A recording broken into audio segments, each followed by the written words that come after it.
Bem, queridos, a paz do Senhor para todos. É um prazer ter você de novo aqui conosco, mais uma vez, em nossa EBD na web.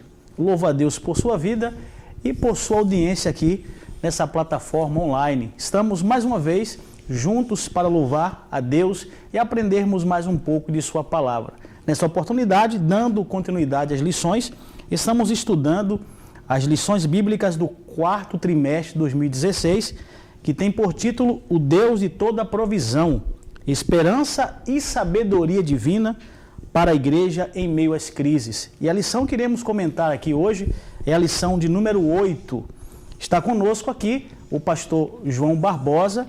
O pastor João Barbosa, ele é capelão da nossa escola teológica e pastor da nossa igreja e também coopera aqui com a superintendência das escolas dominicais. Também conosco, participando hoje aqui desse comentário e abrilhantando também esse nosso trabalho, o nosso amigo e companheiro, o auxiliar Orlando Pereira.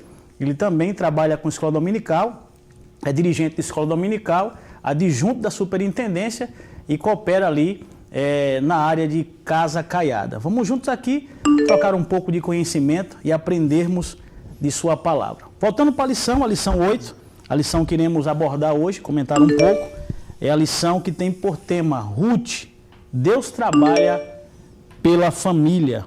A verdade prática diz o seguinte: Deus abençoa o trabalho, a fé e a persistência da família que o serve. O texto áureo está baseado em Ruth, no capítulo 4, verso 14.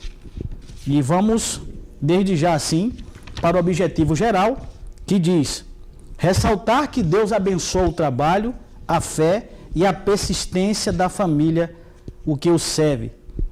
Vamos, desde já, consultar o pastor João Barbosa sobre o contexto do livro de Ruth. O que acontecia na época de Ruth, o que levou esse momento de crise na vida dessa mulher e também de sua família. Pai do Senhor, pastor, seja bem-vindo. Pai do Senhor, eu quero, em primeiro lugar, agradecer a Deus pela oportunidade que o Senhor me concede mais uma vez de estar aqui.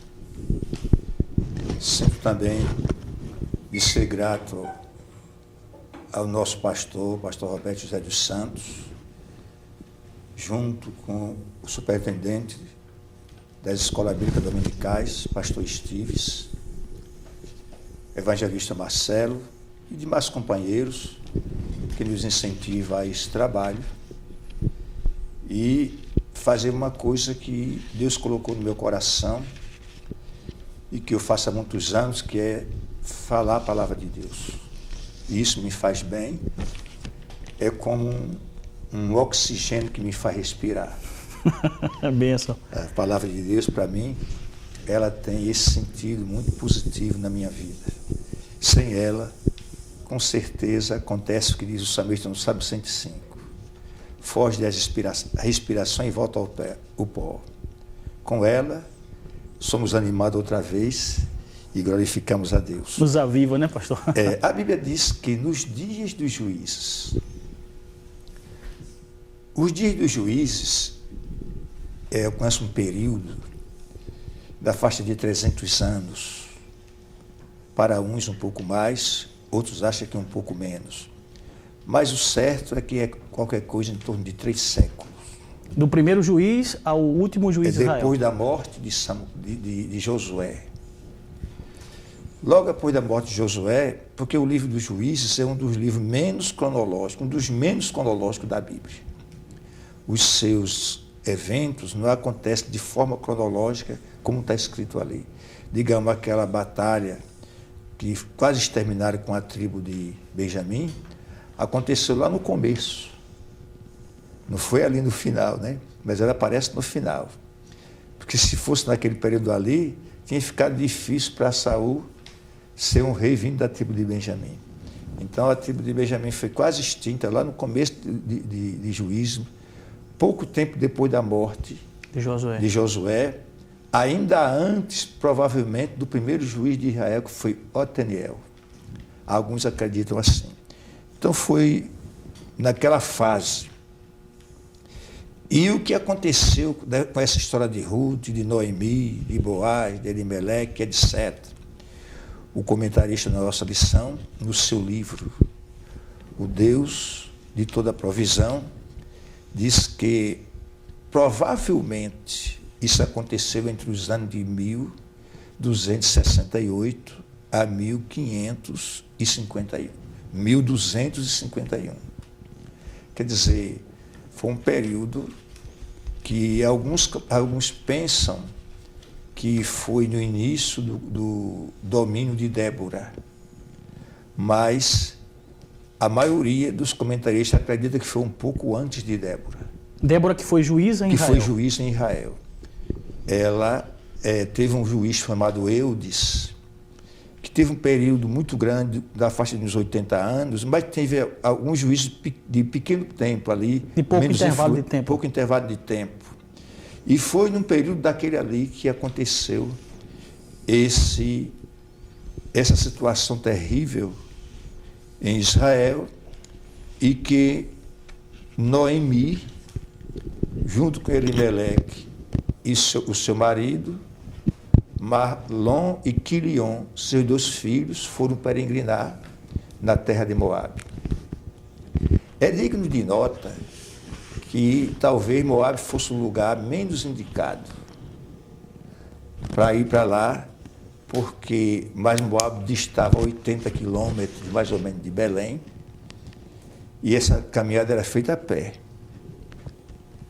ou em lombo de camelo, ou de cavalo, mas geralmente eram feitas a pé.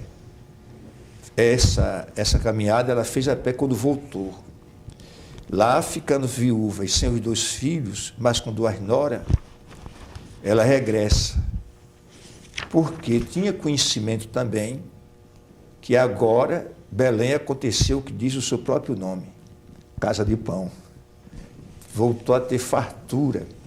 Provavelmente os inimigos de Israel tinham sido derrotados, um novo juiz tinha se levantado, havia alguma ordem na terra, porque foi um período de muita desordem, o período dos juízes, e foi numa situação daquela que Noemi voltou e trouxe consigo Ruth, uma mulher moabita. E a história dessa mulher, do seu povo, não é uma boa coisa, porque ela, Moabe, que era um descendente de Ló, um filho de Ló, com uma de suas filhas, depois da destruição de Sodoma. Isso é um contexto, eu vou chamar isso aqui de o pano de fundo, como de Champlin, né? Dessa história. E quando Moabe saiu de Sodoma, quando Jó saiu de Sodoma, parece que ele levou os pecados de Sodoma com ele. Ele escapou, lá prevaricou com as filhas, engravidou, e veio Moabe, e esse rapaz deu muito trabalho a Israel na sua história.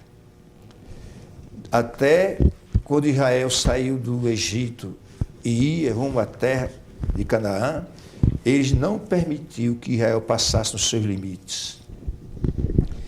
Então o rei de Moabe mandou chamar um vidente por nome Balaão, para amaldiçoar o povo de Israel. Com a maldição, o exército de Moabe podia ir ferir o povo e exterminar, mas não conseguiu. Como ele não conseguiu, porque Deus fez com que ele abençoasse, ele deu um conselho ao rei dos Moabitas e disse a ele o seguinte: se você fizer uma grande festa dedicada aos seus deuses, em Baal Peor, e convidar os filhos de Israel a participar dessa festa, e mandar para lá muitas mulheres bonitas, com certeza eles não vão aguentar e vão prevaricar, e Deus vai puni-los. E teve sucesso. Na hora de amaldiçoar, ele não teve sucesso, mas no conselho que ele deu a Balaque, ele teve sucesso. E morreu algo em torno de 24 mil israelita naquele dia. Foi um morticínio terrível. Foi um caso tão sério que ficou conhecido como o caso de Peor. Se fala em várias partes da Bíblia, muitos anos depois, ficou como uma marca entre o povo de Deus. Uma das razões por causa disso foi proferida uma maldição contra os moabitas. No capítulo 23 de Deuteronômio, né? Versículo 3 provavelmente, que até a 10ª geração nenhum poderia entrar na casa do Senhor. Então, Noemi carregava esse histórico familiar. Carregava esse histórico negativo na sua vida. Não sei se Noemi sabia disso, mas ela carregava uma pesada herança negativa na sua vida. Mas, quando Deus tem algum negócio com um homem ou mulher, com algum de seus filhos ou filhas, mesmo que ele ainda esteja distante de Deus, os acontecimentos da vida contribuem para que Deus possa realizar o seu propósito na vida daquela pessoa. E não foi diferente na vida de Noemi. A ida daquela família para Moabe, a morte, provavelmente por doenças, de 3 daqueles homens, né, o Elimeleque e seus filhos, e já tinham casado com Noemi, com Ruth e com Orfa, e ficou Noemi com 2 noras e sem marido, não tinha de que viver. Decidiu voltar para casa. E costuma-se dizer que ninguém erra o caminho de volta, né? Há um ditado que diz que ninguém erra o caminho de volta. E no seu retorno, uma daquelas noras ficou, a órfã, mas a Ruth disse: eu vou contigo.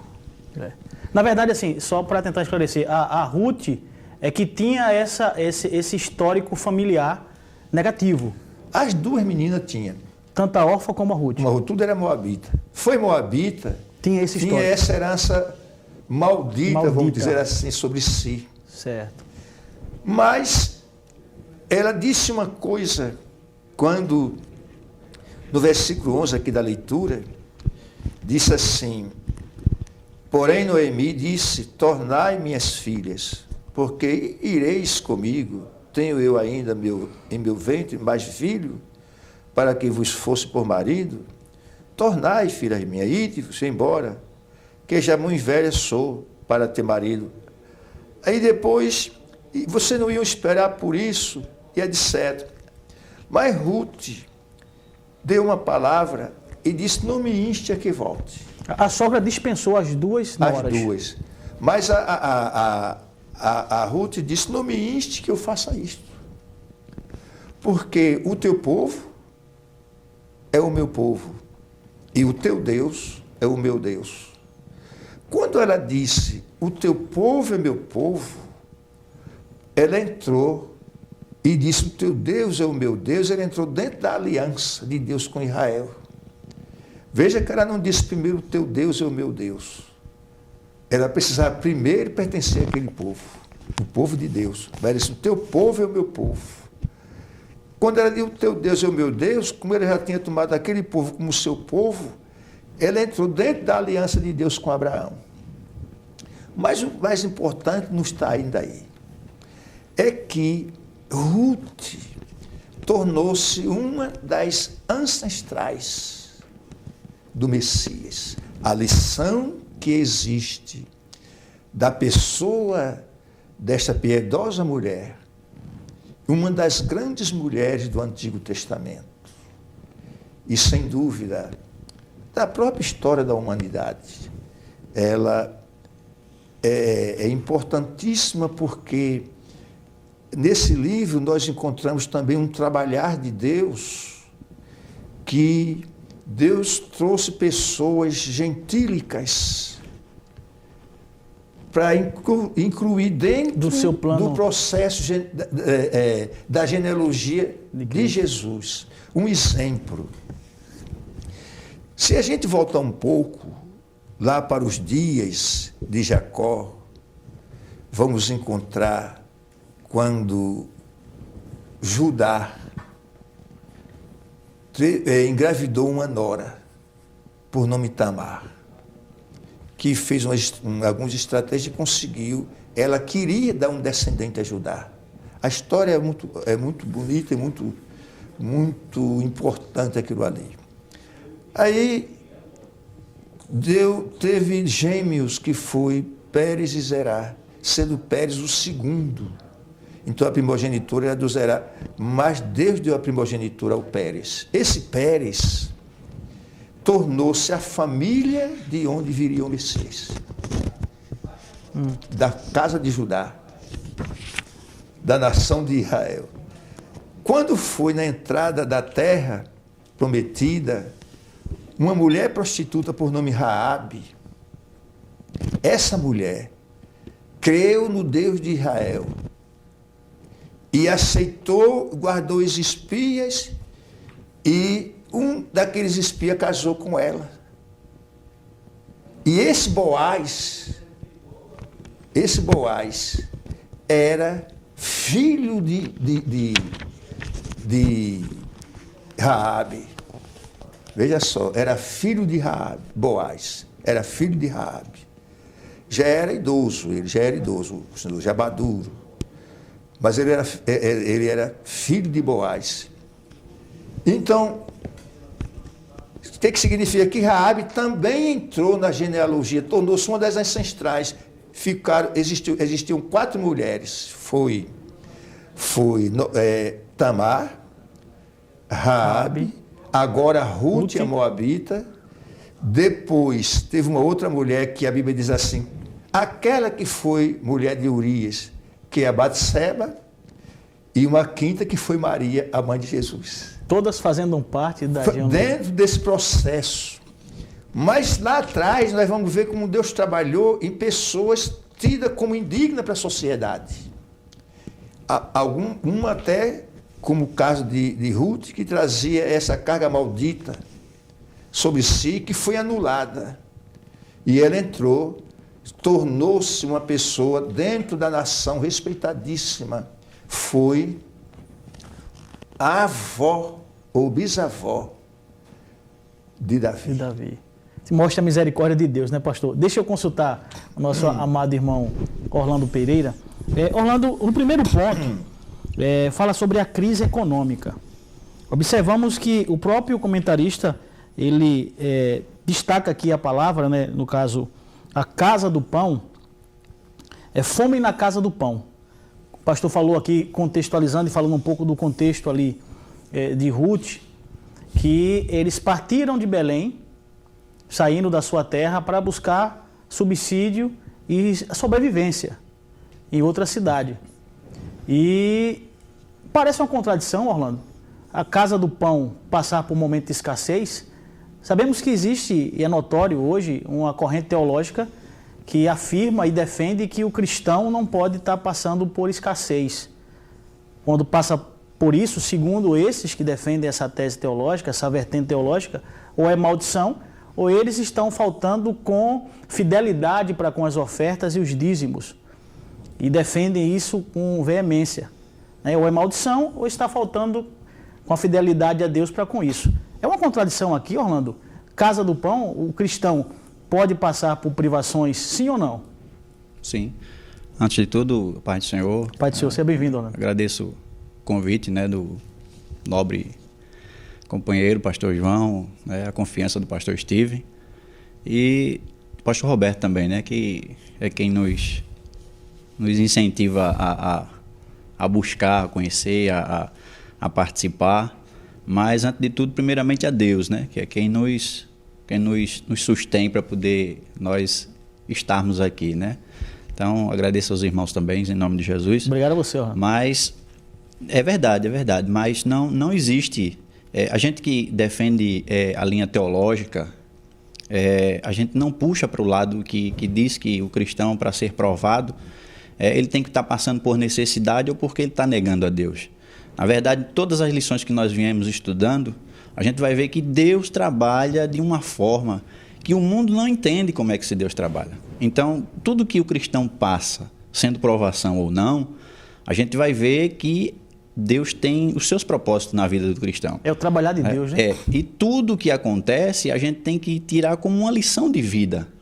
Ou seja, se nós não temos fé e não confiamos naquele que é capaz de nos provar de todas as coisas, então a gente deve estar perdendo tempo no cristianismo, né? A gente sabe que as provações vêm, e até porque as provações vindo é uma forma da gente amadurecer espiritualmente diante de Deus. Porque como é que eu vou conhecer um Deus de provisão se eu não passar por dificuldades? É verdade. Né? Eu tenho que conhecer este Deus passando por bonança, mas também por dificuldades. Casa do Pão, que ele se refere aqui, é nada mais nada menos do que, na época que o nosso pastor falou, na época dos juízes, houve uma negligência na administração daquela área, né? Houve juízes que eram bons, mas também houve juízes que eram maus administradores. E isso proporcionou um desencadeamento para que essas pessoas viessem a sofrer, padecer e passar pelas necessidades, né? Então, não seria diferente dos dias de hoje. A gente vê quando certas pessoas se levantam, aí você vê em uma cidade, por exemplo, uma pessoa administra muito bem, mas em outras há negligência. Não é diferente, é como se estivesse espelhando de 1000 anos, 2000 anos atrás e hoje repetindo a mesma coisa. E todos que vivem ali estão à mercê dessa má administração. Exatamente. A gente não escapa desses maus administradores. E o povo naquela época sofreu justamente por causa disso, né? O significado Casa do Pão não era nada mais nada menos porque Deus estava simplesmente provando aquelas pessoas e trabalhando na vida daquelas pessoas para que tudo viesse girar em torno de uma providência futura. E do propósito divino, E do né? propósito divino. O senhor concorda com o Orlando, pastor, nesse ponto? Plenamente. As coisas não acontecem por acaso, dentro da economia de Deus. Tudo está dentro, atende a um propósito, muitas vezes pré-determinado por Deus, e Ele é quem dirige todas as coisas. A história não acontece de forma aleatória, não é verdade? Os homens escrevem a história, mas Deus está no controle. Ele conhece o fim desde o princípio e desde a antiguidade as coisas que ainda não aconteceram. Pastor, já pegando esse ponto do controle, do propósito de Deus, da provisão de Deus, mas fazendo uma análise assim, até que meio superficial e do cenário, né? Como o senhor falou aí, relatou muito bem essa questão da fome e da escassez. A família sai de Belém, né? Quando chega em Moabe, já acontece uma outra calamidade, que é a perca do cabeça da família e dos seus filhos, né? Agravou mais ainda essa situação. Muitas das vezes na vida do cristão acontece isso. Às vezes tomamos algumas atitudes que não melhoram a situação, pelo contrário, às vezes até piora, né? E eu percebo aqui na própria ação da mulher uma certa, não se posso dizer depressão, mas uma angústia muito grande na alma. Eu queria que o senhor falasse um pouco disso, pastor, dessa dificuldade que veio a se agravar diante dessa família e essa atitude dessa mulher de ficar amarga, triste e tal. Fale um pouco sobre isso, pastor. Olha, não é difícil se entender a dor, a angústia, a aflição e, por que não dizer, o desespero que sobreveio sobre Noemi ao perder o esposo e os 2 filhos dentro de pouco tempo, que entre a sua chegada a Moabe e o seu retorno a Belém, veio um espaço de 10 anos. Não é tanto tempo assim. Não. Então, de sofrimento. Não quero dizer que ela sofreu muitos 10 anos lá em Moabe. Provavelmente teve algum período de paz, de abundância, tanto que tinha uma família. Mas o certo é que morreu o marido e depois morreu os filhos, que tinham contraído matrimônio também com moças lá de Moabe.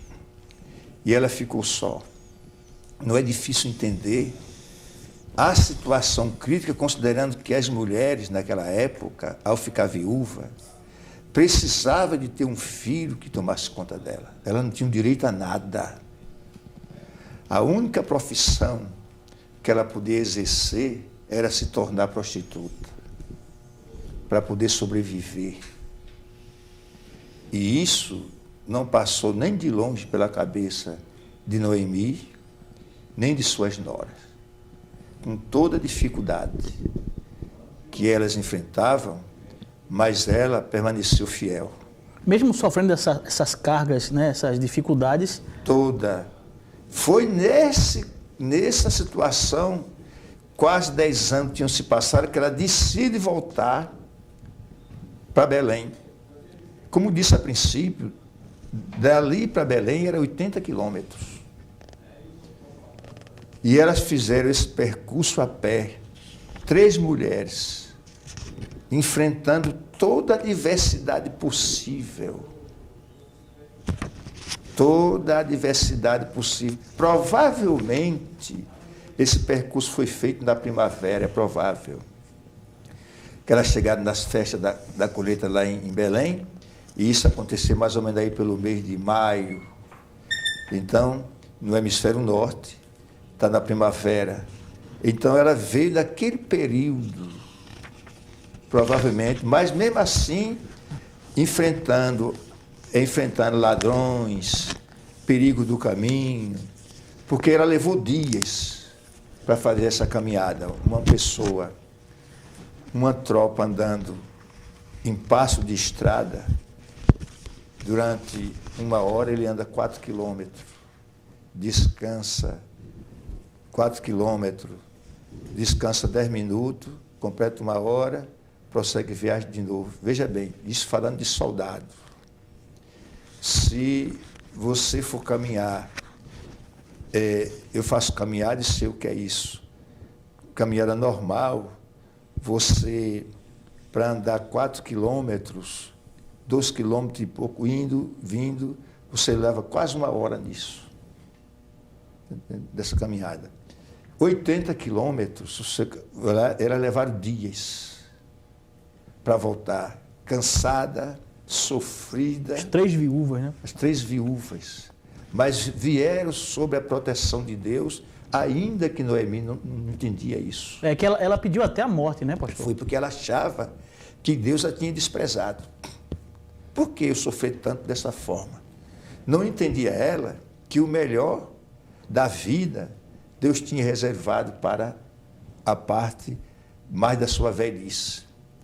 É até importante que a gente, neste momento, possa direcionar uma palavra àquelas pessoas que nos escutam neste momento, que entendam que o seu sofrimento hoje, se você é um servo ou serva de Deus, não se esqueça. O seu sofrimento hoje, que você perguntaria a Deus, por que isto? Lembre-se que Deus certamente está reservando algo para você, para o amanhã. Tem, eu diria assim, uma manhã ensolarada ainda para a sua vida. Aleluia. É verdade? Tem uma manhã ensolarada, uma manhã primaveril de alegria para o seu viver. Não se desespere. Continue esperando em Deus, que Ele está vendo a sua situação e sabe perfeitamente onde você está. Eu tenho uma passagem na Bíblia que Moisés diz assim, para o povo: o vosso Deus sabe exatamente aonde estáis. Eu estava no deserto e desesperado, mas Moisés dizia, não se aflinjam, porque Deus sabe que você está no deserto. Ele sabe perfeitamente tudo que está acontecendo com você. Não desespere. Tenha calma e caminhe, confiando em Deus, que Ele tem providências para a sua vida, sem nenhuma dúvida. E quando ela chegou, as pessoas olhavam para Noemi e diziam, pô, é Noemi? Não, me chame de Mara, porque grandes amarguras me tem dado o Todo-Poderoso. Você não tem que estar me chamando de Noemi, que era felicidade, Felicidade, né? alegria, né? Ou alegria, rapidez, uma pessoa de muita vida, dinâmica, né? Muito né? ágil, muito dinâmica. Não diga que eu não sou essa pessoa. Eu sou uma pessoa amargurada de espírito. Me chamo de Mara, ou seja, de amargura. Era uma coisa amarga. É isso que eu sou. A vida, não sabia ela que na vida daquela nora, que se apegou a ela, como se fosse sua filha, e um parente em segundo grau, na linha do remidor, por nome Boaz, Deus já tinha reservado tudo, que era um rico fazendeiro, já de idade mediana, que era quem ia, Deus ia se utilizar dele para resolver aquela situação. E ela não entendia o plano de Deus nos bastidores, como Deus estava trabalhando para ajudar a sua vida, e que dali viria uma família importantíssima, conforme a gente encontra lá no capítulo 4, né, dos últimos versículos ali do livro de Ruth, como Deus trabalhou na vida dela e as pessoas, e a alegria que ela trouxe a Belém, porque a cidade se alvoroçou com a chegada delas, né? E elas foram, eu diria que houve um bem-vindo. Ela foi recebida, embora ela se sentisse amargurada, mas havia alegria pelo seu retorno. Finalmente, era aquela filha de Deus que retornava à casa paterna e vinha, como eu disse a princípio, ninguém erra o caminho de volta. Então ali a bênção de Deus estava já esperando por ela, e ela não tinha conhecimento que Deus tinha um plano para a sua vida, dali que ia ter repercussão até nossos dias, não é verdade? Porque ela foi aquela mulher que Deus usou para que trouxesse uma moabita, e essa moabita se tornasse uma central de Davi, não é verdade? Que foi uma central do Messias. É riquíssimo isso, irmão. É maravilhoso. Orlando, já no terceiro ponto, onde fala de fé e trabalho, observamos antes a atitude de Ruth em dizer, não desistir. Ela podia muito bem dizer, ou permitir que a sua sogra fosse embora e ela voltasse para sua casa, a casa dos seus pais, como fez a outra órfã, né? A outra nora de Noemi. Ela disse, não, eu vou e vou prosseguir junto. Ao chegar em Belém, retornando, a qual o pastor falou aqui nesse contexto, para aquela cidade, a recepção de todos ali e tudo, o ponto 2 fala sobre a ajuda de Ruth para com a sua sogra.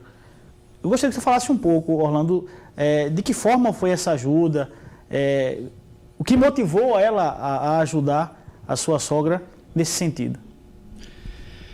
Bem, eu fiz uma pequena observação aqui, desfolhando o livro de Ruth, e fiz uma colocação interessante aqui, porque ele fala que essa ajuda de Noemi, ela foi crucial para que Noemi não viesse, sabe-se lá, o Deus, que tentar até um suicídio, porque ela entrou num estado depressivo, né? E nesse estado depressivo, ela poderia simplesmente, né, dar desabar. cabo da sua vida, né? Dar cabo da vida, né? Ora, a pessoa já tinha perdido o marido, perdido os filhos, agora precisa retornar à sua casa, né? Ao retornar à sua casa, e a gente analisando o texto e o contexto dessa passagem, a gente vai ver, assim, trazendo para os dias de hoje, vamos dizer, uma pessoa tenta a sorte em um outro lugar, né? Aí vai com toda a esperança, toda a expectativa, chega lá, decepciona-se e volta. As pessoas zombam daquela pessoa, desacreditam. Vem a frustração, né? Exatamente, né? E quando a pessoa chega que não encontra aquele apoio, né? Quando não encontra aquele apoio, aí a pessoa desaba. É como se uma estrutura de vida caísse, né? Noemi teve essa bondade porque ela contou com as ajudas de Ruth nos seguintes pontos. Ela diz assim, ó, no capítulo 1, versículo 16, a atitude de Ruth de não abandoná-la foi crucial para que ela tivesse uma pessoa para quem se apoiasse. Porque a palavra de Deus diz que é bom que ande dois juntos, porque se um vier a cair, o outro ajude a levantar, né? E nesse caso de Ruth com Noemi, foi tremendo. A outra foi fundamental, a né? outra resolveu voltar para a casa do seu pai, né? Dos seus familiares. Mas Ruth não, órfã. Né? Resolveu voltar para a casa dos seus familiares. Mas Ruth não. Ruth disse, não, eu vou contigo até o fim. É que nem o nosso pastor disse, né? Interessante, porque ela disse, o teu povo, a partir daqui, o teu povo agora é o meu povo. E o teu Deus é o meu Deus. Se colocou dentro da aliança. Exatamente. Colocando-se dentro da aliança, ela assume ali a primogenitura de ser uma pessoa que realmente aceitava o Deus de Israel, os preceitos, os princípios e os preceitos e tudo que Deus estava provendo para ela e para Ruth e para Noemi, ela estava concordando com tudo. Então foi crucial.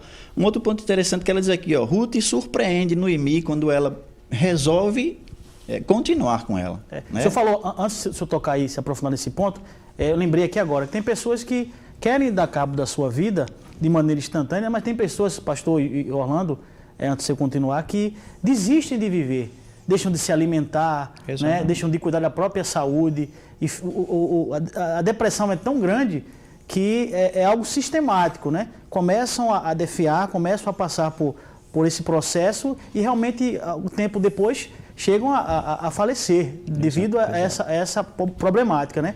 Mas volta aí, Orlando, segundo ponto. Aí diz que Ruth surpreende Noemi quando ela resolve não voltar para a casa dos seus parentes e continuar com ela, né? Isso mostra uma atitude de amor profundo pelo seu próximo. Esse amor que Jesus diz assim, ama o teu próximo como a ti mesmo, eu encaixo está expresso aí. Expresso nesse versículo, né? Capítulo 1, versículo 14 ao 16 do livro de Ruth. Ela simplesmente não se desapega da sua sogra. As pessoas têm mania de falar que sogra é isso, sogra é aquilo, mas na verdade não é. A gente vê que diante de Deus se tem pessoas de índoles em quem vocês devem confiar, né? E a sogra não é diferente. Eu mesmo vejo na minha sogra uma maravilha, uma segunda mãe. É bênção, né? É verdade. E tenho certeza, né? Tenho certeza que com Ruth não foi diferente. Ela amava Noemi, porque se ela não tivesse esse amor profundo expresso no seu coração, ela tinha simplesmente feito a outra. Tinha ido embora e deixado. Poderia muito bem fazer isso. E a abandonando, ela ia viver à mercê, porque ela ia ficar sozinha. Aí é que nem o pastor comentou. Ela poderia se prostituir, né? Enveredar pelo caminho da prostituição. Mas Deus não tinha esses planos na vida dela. Deus vai trabalhar de uma forma tremenda, né? Linda e maravilhosa, para que lá na frente, na velhice, como o pastor comentou, lá na frente, na velhice, ela ver a bonança, o neto, né? E desfrutar das maravilhas que Deus proporcionou para ela por intermédio, tanto dela como de Ruth, na vida das duas. Bênção de Deus, né? Está aí essa prontidão de Ruth em ajudar e trazer uma palavra de confiança. Porque, pastor, eu lembrei, assim, vou tentar usar só um exemplo, um texto bíblico, uma passagem bíblica, porque muitas vezes estão passando por dificuldade e chegam pessoas que estão próximas a nós, né? Que fazem parte do rol da família ou de amigos, pessoas próximas, e tem uma palavra, ou traz uma palavra de desmotivação. Uma palavra negativa. Uma palavra negativa. Eu lembrei do próprio Jairo, que era um homem, um príncipe da sinagoga, né, pastor? Estava com a sua filha doente para a morte. E o contexto da história mostra que ele foi até Jesus, né? E Jesus, ele caminhando com Cristo, a multidão, os discípulos, ele viu o milagre da mulher do fluxo de sangue. E lá na frente, quando a mulher confessou que tinha tocado nas vestes de Cristo, chega os amigos, que o texto diz que os amigos de Jairo chegaram a Jairo, não enfadas mais o mestre porque a tua filha já morreu. Algumas pessoas podem até afirmar, mas eles foram realistas, né? Eles contaram a verdade, né? Mas vai ser uma palavra assim, muito dolorosa, né? E muito enfática dos amigos de Jairo, assim, ó, acabou, não enfada mais ele, né? Uma palavra até de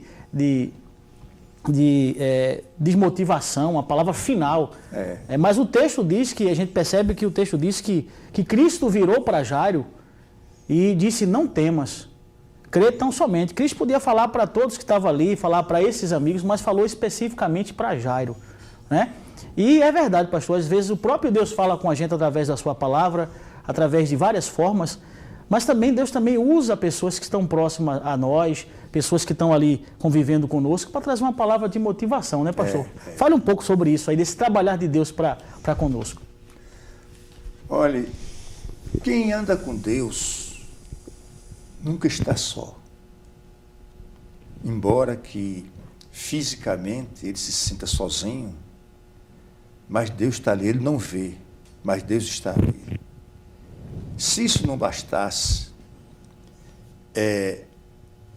aquele que está com ele para o confortar, ajudar, livrar, proteger, porque a Bíblia diz que o anjo do Senhor se acampa ao redor dos que o temem e o livra. Esse livramento é em todo o sentido da vida que você possa pensar, entendeu, Orlando? Sim. O anjo do Senhor nos livra, aquele que anda com Deus, protegendo de todo o mal. As aflições do tempo presente, do nosso tempo, nós vivemos numa época muito peculiar, diferente dos demais épocas da história do homem na Terra.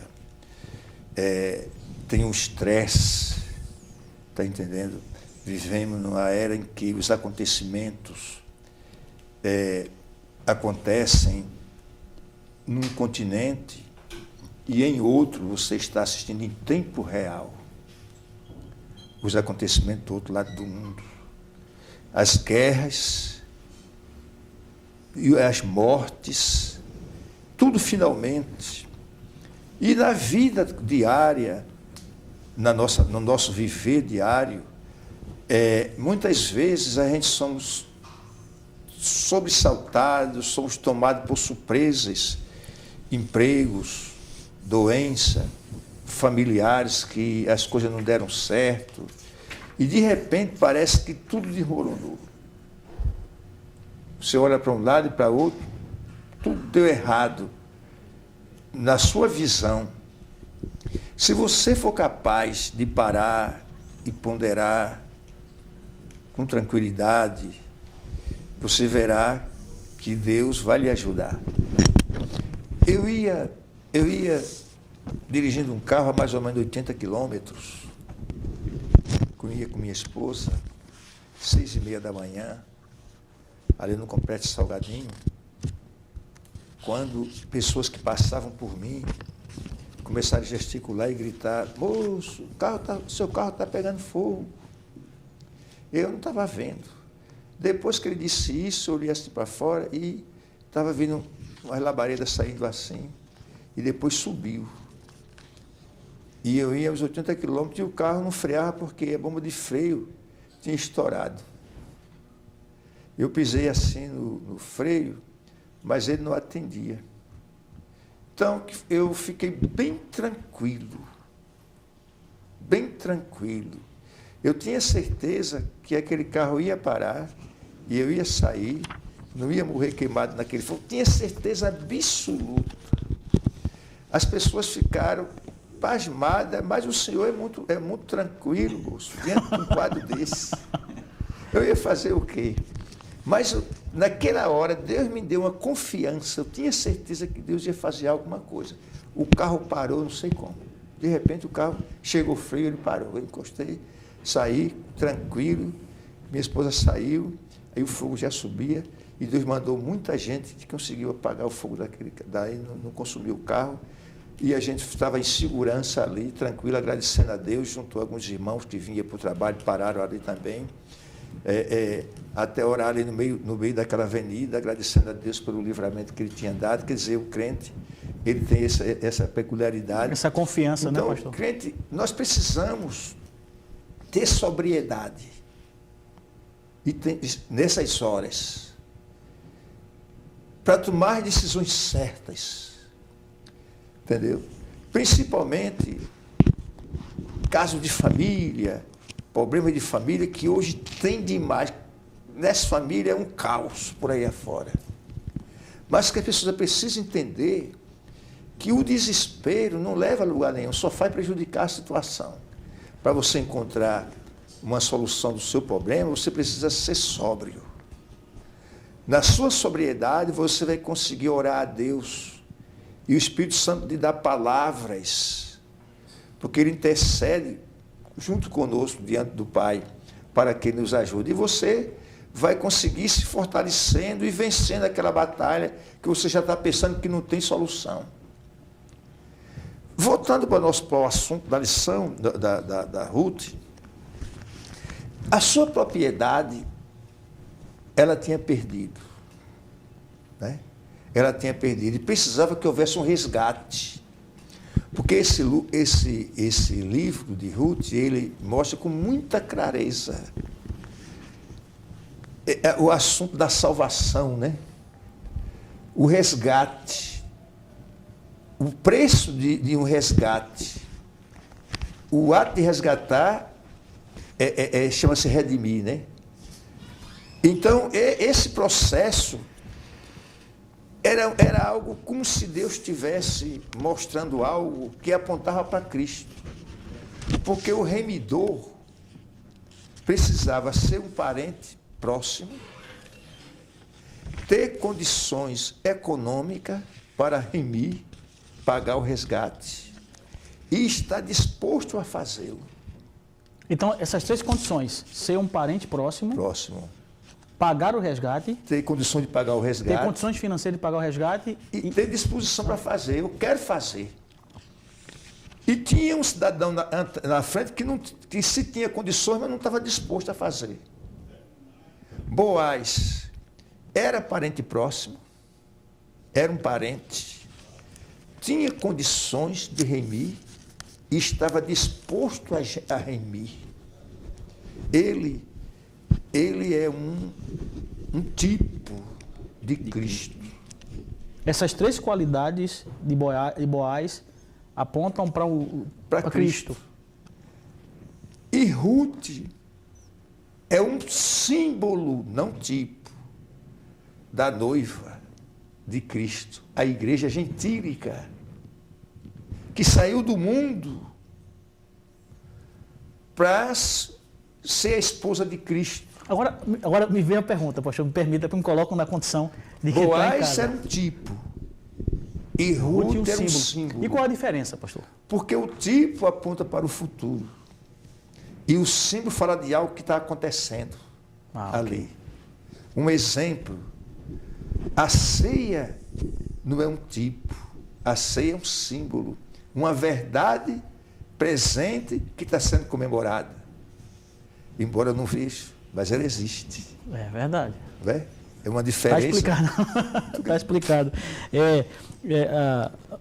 Orlando, antes do pastor falar um pouco mais, dentro do próprio contexto, o comentarista fala da questão dela estar trabalhando ali, de estar apanhando espigas, e cita essa lei mosaica como uma prática, né? Para ajudar os necessitados a ter a sua subsistência, né? Para poder colher ali os seus alimentos e tal. Isso está no ponto 3, no subponto 3 do ponto, no ponto 3, na parte 3, né? Ruth trabalha apanhando espigas. Eu queria ver um pouco o Orlando e em seguida o pastor, que mostra a diligência e a prontidão dela em trabalhar ali, em colocar a mão no arado. Isso fala um pouco desse contexto, Orlando. Bem, eu vejo essa disponibilidade de Ruth trabalhando, né, na colheita das espigas, encaixando como o pastor falou, né? Ruth vai se apresentar para Boaz nos seus campos, trabalhando. Ela desenvolvendo o seu trabalho, vai vendo, e Boaz vai despertando aquele interesse de ver que ela trabalha direitinho, que ela é diferente, né? Que ela não reclama. Ele faz aquele amparato com ela, e eu vejo um encaixe desse trabalhar dela sem reclamar, sabe? Buscando o seu futuro, né? Encaixando com a passagem de Tiago, capítulo 2, versículo 20, né? Quando ele diz que as obras irão contribuir nesse trabalho. Só que a gente tem uma visão de as pessoas têm mania de achar que essas obras que vai servir para contagem nos céus ou diante de Deus, não é as obras materiais. Aqui ela está mostrando uma obra material, mas as de Tiago são as obras espirituais. É diferente, né? A gente encaixa nesse sentido, mas mostrando que ela não tem dificuldades em desenvolver esse trabalhar. Estava na lei de Moisés. O proprietário de uma determinada fazenda, de um sítio, digamos assim, e todo sítio onde tem fruteiros, na época da safra, então cai muito daqueles frutos no chão. E ele não podia apanhar esse fruto do chão. Se fosse milho, que fica pelos recantos, ele era obrigado, segundo a lei de Moisés, a deixar aquilo lá. A lei proibia o dono daquela Ele não podia colheita. deixar limpo, sem nada. Para que os necessitados, dentro do seu povo, pudessem ter o que comer. E ela se utilizou dessa lei, né? Exatamente. Então, essa parte do capítulo 2, ela é muito, do capítulo 2 de Ruth, ela é muito rica nesse aspecto. E o subsídio bibliológico do ponto 3 diz o seguinte: a segunda parte desse subsídio, a declaração de Boaz, referindo-se ao capítulo 2, versículo 13. A declaração de Boaz, que eu estou aqui com a minha Bíblia aberta. Abençoando a Ruth, né? Eu vou ler isso aqui, que diz assim: disse ela, tu me favoreces muito, Senhor meu, pois me consolaste e falaste ao coração de tua serva, não sendo eu nem ainda como uma das tuas servas. Porque a Noemi tinha aconselhado como era se posicionar estrategicamente. Elas não podiam avançar para não dar uma má impressão, nem podia ficar... Agir com prudência, né? Nem podia ficar muito para trás. Tinha que aproveitar ser sábio, aproveitar o tempo certo, porque Deus dá, irmão. Mas tem uma parte que ele deixa para o homem fazer. Entendeu? Tudo é Deus quem faz, mas tem uma parte que você precisa fazer. Quando o rei seria Salomão, não era? Mas se Davi não agisse, Adonias assumiu o trono. Quando disseram que eles foram para ungir Adonias, Davi, mesmo doente, juntou o seu povo, chamou o sacerdote e depois gritaram: Salomão reina, e ficaram com medo do outro lado. Quer dizer, alguém chama aquilo de uma verdadeira obra de engenharia política. Algo que Deus faz. Agora você, a sua parte, Deus vai lhe abençoar. Mas tem uma parte que você precisa fazer para que essa bênção de Deus seja uma realidade na sua vida. Não encruze os braços assim. Não espere. Só teve uma época na história do homem que o pão caiu do céu. Foi quando Israel estava no deserto. Tem que ir à luta, né, pastor? Hoje não existe isso. Ele tinha apenas o trabalho de ir apanhar o pão pela manhã, no campo. É o único período da história que o pão caiu do céu. Ali o pão veio do céu. Fica aí esperando que desça do céu. Não é bem assim. Houve uma época que desceu. Hoje Deus manda. Agora tem algo que você precisa fazer. Glória a Deus. Para que Deus haja na sua vida. E Noemi e Ruth fizeram isso brilhantemente. E Boaz se sentiu muito bem com o trabalho daquelas duas senhoras. Ainda em 12 e 13, né? Diz: isso. O Senhor retribua o teu feito e seja cumprida a sua recompensa do Senhor, Deus de Israel, sob cujas asas vieste buscar refúgio. Isso é Boaz dizendo para ela que ele já tinha Sim, namorado dela, vamos dizer assim, né? Porque não precisa muita inteligência para entender que Ruth era um verdadeiro encanto. Está entendendo? À primeira vista, né? E meiga e educada, e tinha cultura também. E se encaixava na vida de um homem já maduro e que precisava de uma esposa que cuidasse dele e de seus negócios. Foi algo que Deus trabalhou para que tudo isso acontecesse. Aí diz assim, Boaz acredita a Ruth o melhor por sua piedade e escolha do Deus, porque Boaz, eu já li que ele foi talvez um dos homens mais piedosos em todo o Antigo Testamento. Boaz foi um homem piedoso. A história de Boaz, separado, ele conta poucos versículos, mas os judeus têm muitos comentários, né, daquela vida que foi escrito. Isso corrobora, pastor, deixa de ser professor, né? Para o tipo de Cristo também, como o senhor acabou de falar. Boaz foi um tipo de Cristo. Como piedoso também. Como piedoso também.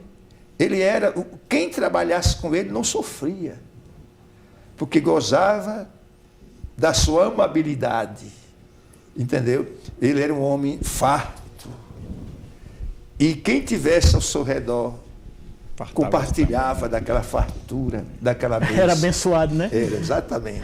Pastor, estamos chegando aos minutos finais. Orlando, fica à vontade, querido. Muito obrigado pela sua presença, para trazer a sua consideração final, querido.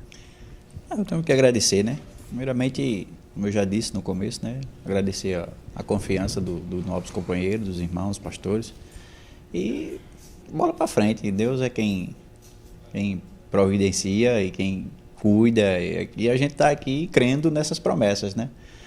Caminhamos para a Nova Canaã acreditando que Deus, o Deus da provisão, que é o tema da nossa lição, Ele ainda é o supridor das nossas necessidades, assim como foi na vida dos seus. Amém. Eu quero dizer a meus irmãos e amigos e todas aquelas pessoas que se debruçam diante no seu celular, seu telemóvel, como se diz em outros lugares, ou no seu computador, e assiste esse abençoado programa, uma palavra da parte de Deus para a sua vida, que peça a Deus que lhe dê a visão das coisas, que onde você pode agir corretamente e dali fruir uma bênção de Deus para a sua vida. Se as coisas estão difíceis, nesse Brasil só fala-se em crise, e a gente precisa deixar de falar tanto em crise e acreditar que Deus está providenciando já algo melhor para esta nação e para o seu povo, até porque tem aí uns 70 milhões de fiéis a Deus nesta nação, que ora a Deus, e Deus ouve a oração desse povo. Então, que Deus lhe dê uma diretriz, uma iniciativa, e você possa fazer isto sabiamente e ter a ciência de Deus e conseguir superar quaisquer dificuldades que surgir em seu entorno ou dentro de sua casa. E assim Deus possa te abençoar em nome de Jesus. Obrigado, pastor João. Obrigado, companheiro Amém. Orlando. E louvo a Deus pela sua vida, mas antes de encerrarmos mais essa nossa EBD na web, queremos assim convidar você para acessar o canal do YouTube da nossa igreja, o canal oficial. Existem inúmeras plataformas, outros canais que compartilham e nos ajudam a divulgar. Também está aí o Twitter oficial da nossa igreja e o endereço da nossa igreja no Facebook. Mas antes de terminar, eu quero só trazer um pequeno comentário que está na própria lição, onde o comentarista fala da reputação de Ruth, né? E eu entendemos que a reputação é fruto do nosso caráter. O nosso caráter é aquilo que realmente somos, e a reputação é aquilo que as pessoas veem em nós. Mas que o caráter e a reputação estejam sempre conforme a vontade de Deus e os seus princípios. A paz em Cristo a todos.